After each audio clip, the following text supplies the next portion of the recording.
While handing out flyers, I saw my girlfriend Alicia disheveled and passionately kissing the school hunk in a sports car. When I knocked on the window, the school hunk asked her, "Who's this?"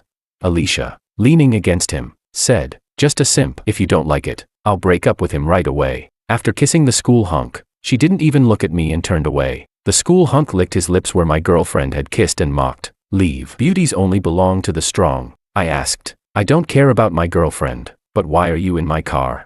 The atmosphere became awkward. The school hunk gripped the steering wheel, staring at me dumbfounded. "What do you mean your car?" "This is my car," I said. I opened the glove compartment and took out the registration. "Look, it has my name on it. Why are you in my car? Are you stealing it? I'll call the police right now." The school hunk turned red, hurriedly got out of the car, and whispered to me, "Don't call the police. My dad's a mechanic. I saw this car looked nice and borrowed it for a spin. Please don't call the police." I widened my eyes and loudly said, "You call this borrowing? This is theft. Can repair shops steal cars in for maintenance?" The school hunk lowered his head and whispered, "Bro, I'm sorry." I sighed. "Don't get familiar. Let me check the car's condition first." He didn't dare speak, and I soon found a dent on the hood. I said angrily, "What's this about?" The school hunk panicked and quickly said, "It's not my fault. Your girlfriend insisted on sitting on the hood to take selfies and posted a bunch of provocative photos on her moments. That's the evidence." I checked my phone and saw nothing. The school hunk quickly showed me his phone. It turned out Alicia had blocked me. Looking at her WeChat moments, I tooted. "Such bold photos." "Fine. You can go back. I'll keep these photos as evidence. You both prepare for a court summons." The school hunk was stunned and whispered, "Bro, will it cost a lot?" I said, "About 100,000. In an instant, his face turned pale. The school hunk hurriedly said, "But it was her who damaged it. Do I have to pay too?" I rolled my eyes. "Don't you understand the law? You're both responsible. Your dad's work this year is for nothing." The proud school hunk burst into tears. "That stupid girl. I told her this is carbon fiber. Only high-end sports cars have it. The hotter it gets, the harder it becomes." But she couldn't wait for the car to warm up and just sat on it for selfies. "My parents work so hard, and now we're screwed because of her." Impatient, I got into my car and called someone to assess the damage. I wasn't interested in watching him cry. The school hunk wiped his tears and wailed, "How come you're the rich one? Your girlfriend said you work multiple jobs handing out flyers." I said, "I don't work. I hand out flyers, but those stores are mine." I wasn't lying. Half of the pedestrian street, 72 stores, my family owns them. Handing out flyers for my family's stores, what's wrong with that? I closed the car window, not wanting to hear the school hunks crying. At this moment, Alicia texted me, "Since you saw it, let's break up." "Don't blame me. Blame your parents for being losers. I'd rather cry in a Lamborghini than laugh on your bicycle handing out flyers." I fell into deep thought. Since both the Lamborghini and the bicycle are mine, should she cry or laugh? I wanted to reply, "Wait for the court summons," but Alicia had already blocked me. My God, how could she block me? Speaking of the repair costs, she owes me 100,000. Ignoring the fact that it was the girls' dormitory, I rushed into the dormitory and headed straight to Alicia's room. Fortunately, it was morning, so there weren't many people in the dorm. I arrived at her dorm room door and was about to knock when I heard a woman inside ask, "Did you really do what I told you?" Then I heard Alicia say, "Yes, I lied to him that I took the pill." The woman excitedly said, "That's a great opportunity. I calculated your period and knew you were likely to get pregnant these 2 days, which is why I told you to go on a date. Once you're pregnant, you can marry into a wealthy family." Alicia said worriedly, "What if he makes me get an abortion?" The woman replied, "As long as you're pregnant, I have ways to make him acknowledge the baby. You even broke up with your boyfriend for him. Let's see if he dares not to acknowledge it." I was really shocked that Alicia would go this far. She even wanted to marry the campus heartthrob by having his child. I wondered what her expression would be when she found out the heartthrob had stolen my car. I knocked on Alicia's door, and when she saw me, she immediately frowned. She said, "I've already broken up with you. Why are you still pestering me? I'm telling you, being poor is not a problem, but being poor and shamelessly pestering a girl is really disgusting." It seemed Alicia misunderstood, thinking I was there to win her back. There were 2 other people in the dorm, her roommates, whom I knew. Before I could speak, one of her roommates said, "Can you stop hindering Alicia from pursuing her own happiness?" I was completely dumbfounded. So, making out with another guy in a sports car behind her boyfriend's back was considered pursuing her own happiness. I knew this roommate. She was Alicia's best friend, Eva, the one who had just urged Alicia to get pregnant. When I first started dating Alicia, she often made sarcastic remarks, saying things like a man's love for a girl depends on how much money he spends on her. Because of Eva's instigation, I had given Alicia many gifts. Now, I was here to get those gifts back. I said, We can break up, but the phone you are using is mine. You should return it to me. I didn't mention that the sports car was mine, because, knowing Alicia's personality, she might shamelessly cling to me. I had to get my things back first. Alicia immediately frowned and said coldly, "So you're such a petty person. Can't you consider my feelings?"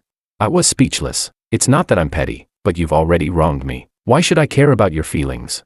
Eva suddenly covered her mouth and laughed. She said, "Can't you see through this poor man's trick? Asking you to return the gift is a pretense. He really wants to make things difficult for you because he can't bear the breakup." Alicia sneered. "So that's it. You think if I can't bear to return the gift, I won't break up with you, right? Have you forgotten? My current man is very rich."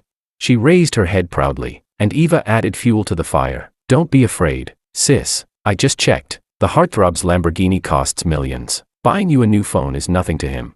Alicia laughed and said, "I can return the phone, but let me make one last call. I'll show you why I broke up with you. Because the gap between you and a rich man is so wide that you'll never bridge it in your lifetime." I wondered if the rich man she was talking about was the heartthrob. I remembered when I sent the car to the heartthrob's house for maintenance. His dad sighed and said making money was tough these days, and what they earned wasn't enough to pay the rent. Alicia made a call, and Eva quickly said, "Put it on speaker so he can hear. Let him know the gap between himself and others." Alicia nodded and, seemingly to show off, put the call on speaker. As soon as the call connected, she said pitifully, "Brother, my boyfriend came to break up with me and wants me to return the phone he bought me. Without the phone, how can I contact you in the future?"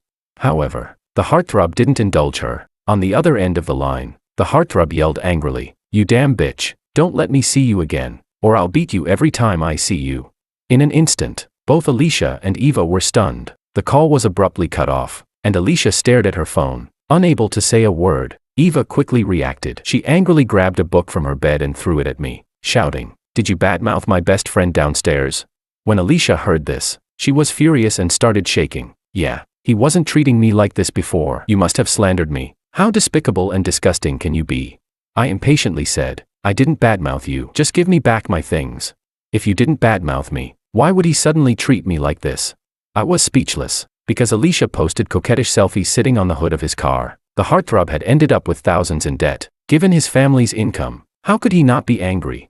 Eva sneered, "That's why I told you to be brave and date the heartthrob, because I already saw through this poor loser. He only knows how to play tricks behind your back." "Disgusting simp," I asked. "So you're saying you were involved in her betrayal of me, right?" Eva snapped. "Betrayal? My best friend was stuck in a mess. Of course I had to pull her out. Should I let her sink into marrying you? She'll thank me for the rest of her life." Alicia grew impatient and said coldly, "You can have the phone back, but I have one condition. You immediately apologize to the heartthrob and admit that you were lying about me." Eva cursed. "Yeah, even if you have to kneel and apologize. Clear my best friend's name." I took the phone and continued, "Why should I apologize for something I didn't do? And we haven't settled our accounts yet." I walked straight into the room and sat at the desk to start calculating. Throughout our relationship, I had given Alicia many gifts and transfers. I wanted them all back. Alicia said disappointedly, "My friends are all here. We once loved each other. Do you really want to embarrass me like this?" I ignored her and continued calculating. Eva suddenly took a photo of me. With a face full of disdain, she said, "Today, I encountered the ultimate loser. I'm going to post this on my social media right now and expose you, so you'll be socially dead." I thought she was just threatening me, but when I took out my phone to check, I found she had actually posted it. She posted my photo with the caption, "OMG, girls, never date a poor guy. The poorer they are, the more trouble they cause. My best friend got stuck with one. It's terrifying." I frowned and said, "This is a personal matter between us. Why do you keep mentioning being poor? You might as well write gold digger on your face." Eva sneered, "Yeah, I do like rich guys. Do you have the right to be jealous? If you were rich, you'd be the one scolding me now, not the other way around. Look at your pathetic self." Eva got more and more agitated. Walking to the window and pointing downstairs, she said, "Rich men drive million-dollar Lamborghinis and are full of ambition and career goals. Poor losers just sit here calculating, making the girls who once loved them feel sick." Another roommate finally couldn't help but speak up. "Alicia, why don't you just pay him back? This is your fault in the first place." In an instant, Alicia's expression changed. Alicia asked, "What do you mean? Are you taking his side?" Eva sneered, "Isn't it obvious? You found a boyfriend with a Lamborghini, and she's jealous, so she purposely insults you, slanders you." The roommate's face turned red with anger. "Don't falsely accuse me. I knew this girl. She was a poor student named Lisa. Before, when Alicia wanted to show off, She had me buy desserts for everyone in her dorm, but Lisa refused to take them, saying she couldn't accept something she didn't earn. Because of that, I had a deep impression of her. Alicia sighed and said, Lisa, I know you're poor and rely on student loans and scholarships to study. I understand if you resent the rich, but you know what? Being a good person is more important than good grades. Lisa's eyes widened in disbelief. Are you saying I'm not a good person? I was completely dumbfounded. Lisa was diligent and hardworking, excelling in both character and academics. And Alicia? She had just been making out with the rich guy in a car, right in front of me, her boyfriend. She dared to say Lisa didn't know how to behave. What kind of nonsense was she spouting? Eva sneered. I know your type. Poor simp girl. You know he broke up. So you're pretending to be a pretentious coquette to win his favor. You know you have no chance with a guy who drives a Lamborghini. So you don't even let a guy who earns $3,000 a month handing out flyers pass. Lisa was so angry she clenched her fists and stood up. I also work part-time as a tutor, and I earn $2,000 a month. Eva looked at her with disdain. To you, even mosquito legs are meat. Yesterday, I saw you picking up food that fell on the table to eat. You poor wretch. Of course, you're not picky about men. Lisa's eyes reddened immediately, her voice trembling with grievance. The food fell on the table, not the floor. What's so poor about that? Enough.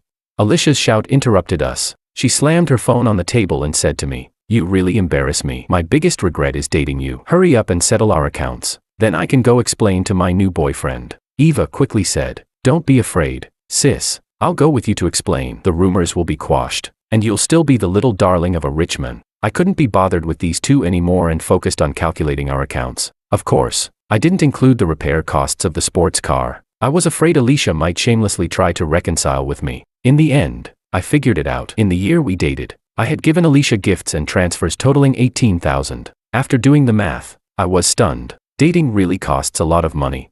I only spent a few hundred a month on living expenses. I didn't realize it until I calculated it.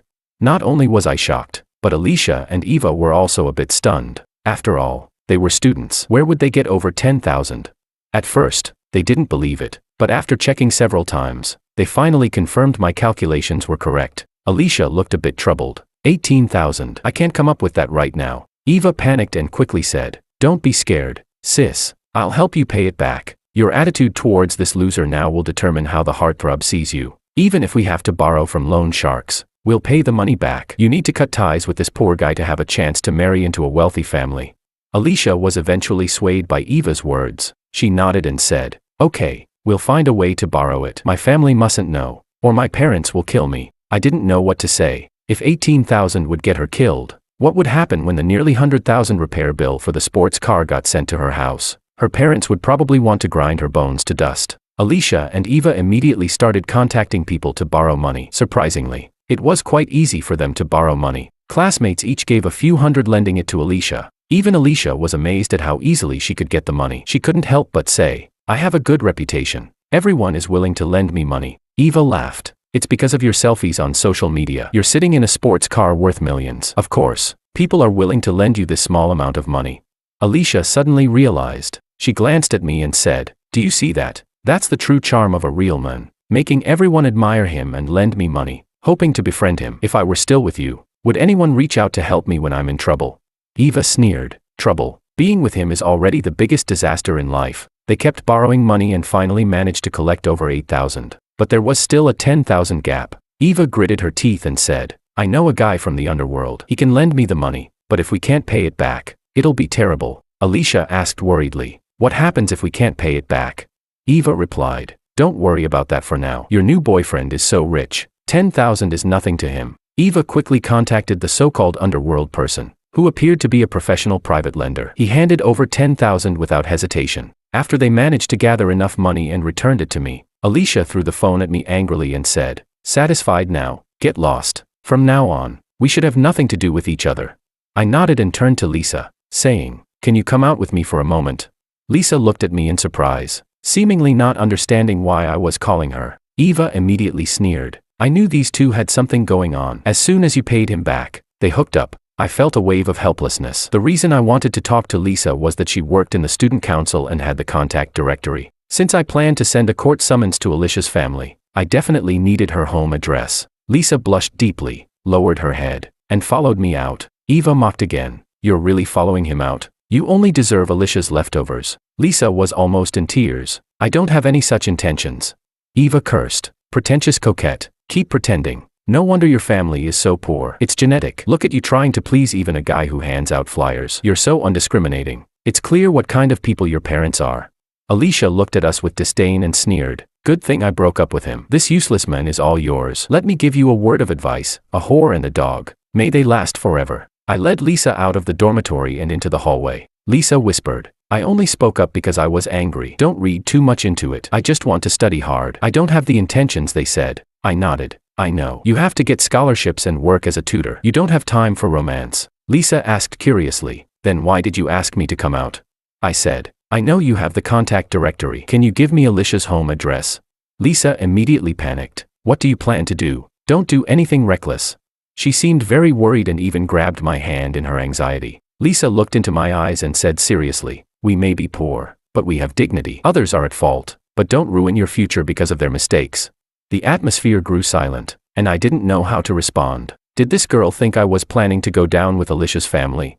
Lisa then realized she had grabbed my hand in her haste. She quickly let go, blushing. You're hardworking and determined. You deserve a better life. I believe that in 10 years, Alicia will regret her choices. I said. It won't take 10 years. I've already had the dealership assess the damage. If her family lives in the city, she'll regret it soon. Lisa was stunned and asked what I meant. I said the sports car downstairs was mine. She stared at me, dumbfounded. I explained everything to Lisa. She was speechless again. It wasn't until I showed her the car registration that she believed it was true. When Lisa went to get the contact directory, she walked as if in a daze, probably thinking she was dreaming. Soon, she sent me Alicia's home address. Surprisingly, it was just a few kilometers from the dealership. What a coincidence, right?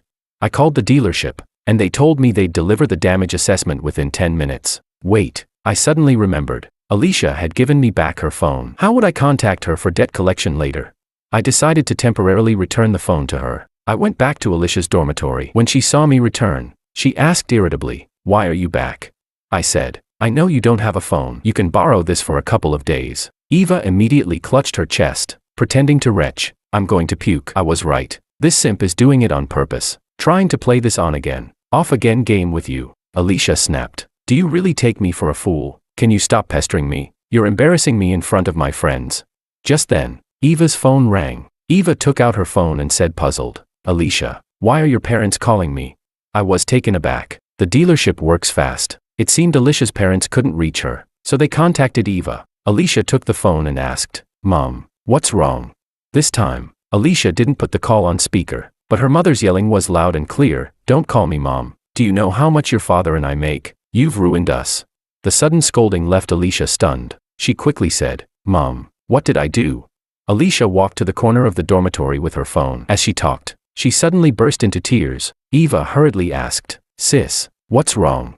Alicia sobbed. I know why the heartthrob suddenly got mad at me. I dented his car by sitting on it, and now he wants my family to pay. The estimated cost is $137,000. Where is my family going to get that kind of money?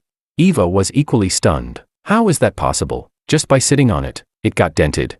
The bill was delivered to my house. My mom said she took a picture of it and sent it to me. She told me to check my phone. Alicia couldn't even stand. She sat down on the bed in a daze. Eva bit her lip and said, Don't panic. I might have a solution. Alicia asked, What can you do?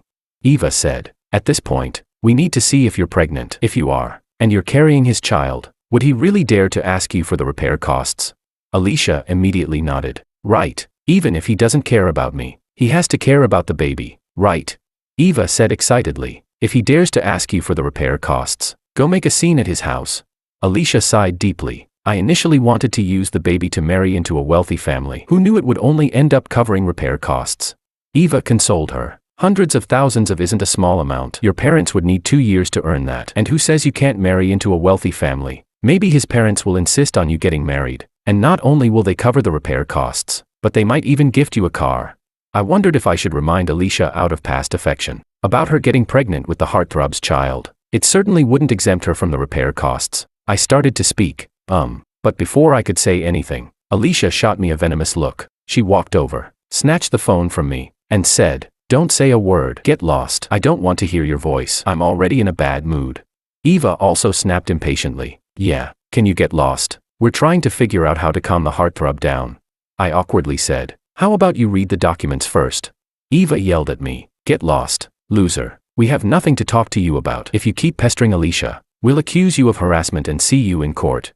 I nodded. Since she said that, fine. After all, we were going to see each other in court anyway. Alicia had already picked up her phone and sent a voice message to the heartthrob. Please, come downstairs to my dorm. I want to talk to you, please. The heartthrob quickly replied, and she played the voice message. I heard the heartthrob's voice. Sure, you slut. I want to talk to you too. Come down now. Alicia put down her phone and worriedly asked Eva, with that attitude, will he really forgive me? Eva said, go down and beg him. I'll go with you. Eva helped Alicia up and glared at me. Get out of the way. I ignored her and turned to leave the dormitory. Just as I was about to go downstairs, Lisa returned. Alicia and Eva walked past Lisa, heading in front of us. Seeing me, Lisa quietly asked, will you make Alicia pay a lot of money? I said, I won't extort her. She should pay what she owes. But I'm thinking. Lisa asked, thinking what? I said, it seems like they're begging the wrong person. Won't it be awkward? When we got downstairs, the heartthrob was already there. The most noticeable thing was the slap mark on his face. He was standing by the roadside, crying and wiping his tears. If I'm not mistaken, he must have told his dad about what happened and received some fatherly love. Alicia and Eva were dumbfounded at the sight. Eva said, seriously, with all the money his family has, he needs to cry like this?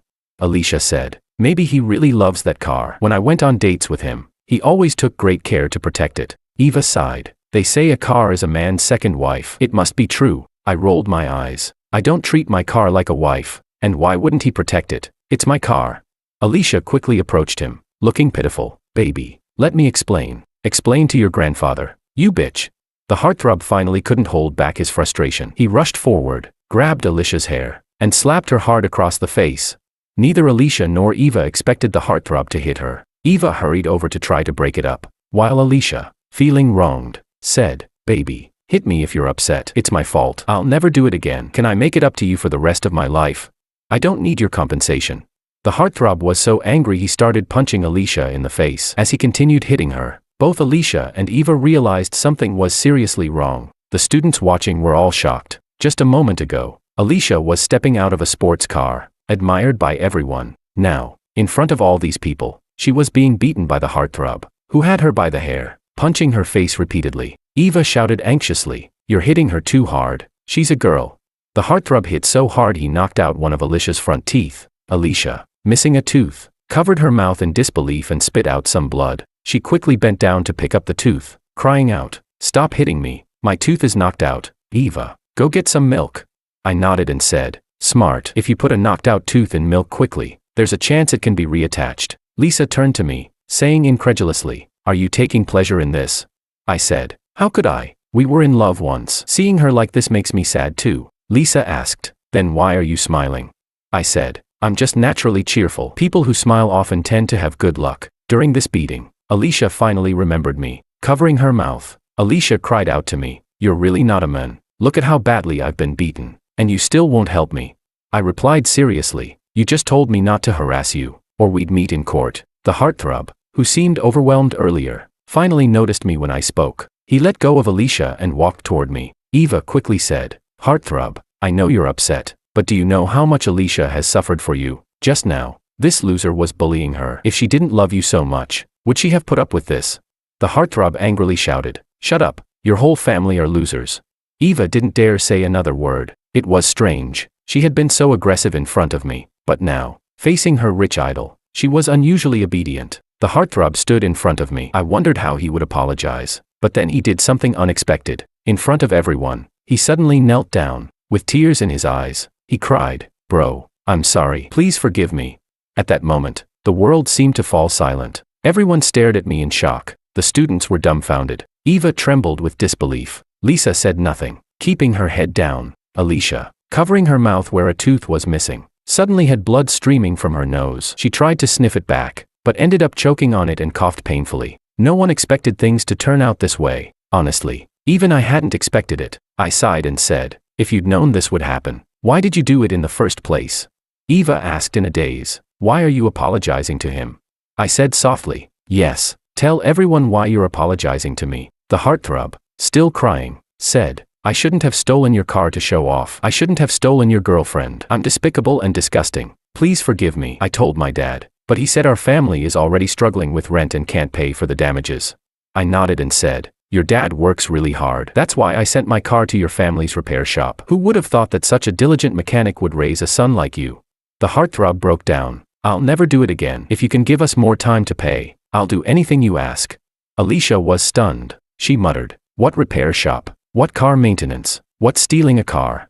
I said, the facts are right in front of you. Alicia pointed at the sports car, her voice trembling. That car is yours?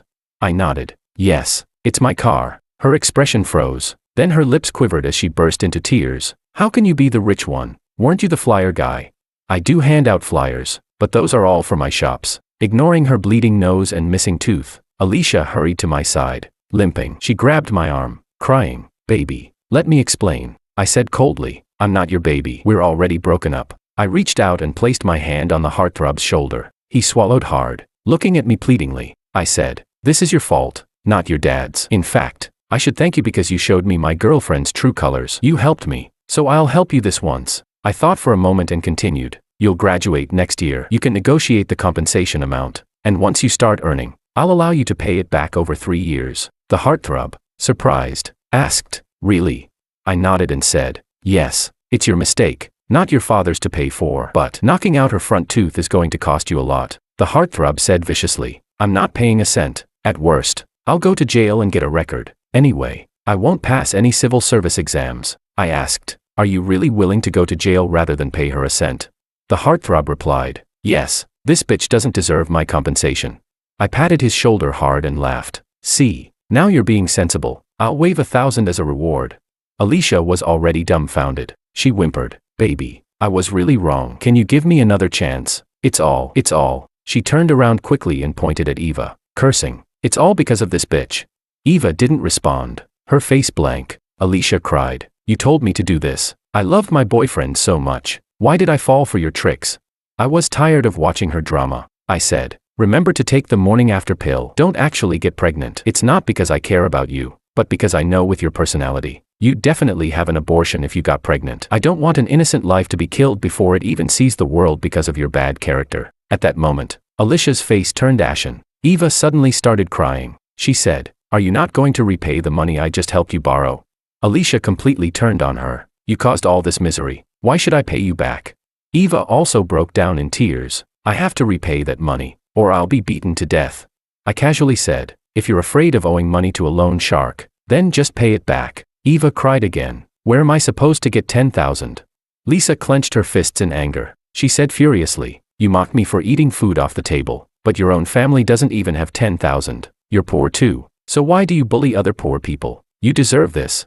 Eva sat on the ground, sobbing uncontrollably. I smiled at Alicia and said, goodbye. Unless it's about repaying money, don't contact me. Otherwise, I'll charge you with harassment. I turned to Lisa and asked, since the bitch has been punished, how about we go have a meal to celebrate? You can ride in my car. Lisa replied, are you drunk in broad daylight? Why would I get in your car or have a meal with you?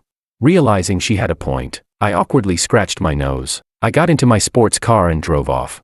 Alicia and the heartthrob's family quickly reached an agreement, with both families paying half. It said that Alicia was beaten half to death by her parents at home, even having her leg broken. It really was broken. She had to wear a cast. The worst part was that her leg didn't heal properly. She walked with a limp and might have to break it again to heal correctly. Feeling too ashamed, she didn't return for the last year of college. Eva, on the other hand, did return, but every time she did, people mocked her, calling her a traitor to the poor. To pay back the loan shark, Eva tried desperately to find a job, but her reputation preceded her, and no one wanted to hire her. In the end, she found me, begging for a job. I happened to have a few low-end restaurants, so I had her clean the toilets. She had looked down on the poor, so now she could clean toilets for them. She could only cry while scrubbing the toilets, and word spread about her situation. Some students even came specifically to use the toilet after she cleaned it, just to make her clean it again. After dropping out, Alicia frequently messaged me, begging to get back together.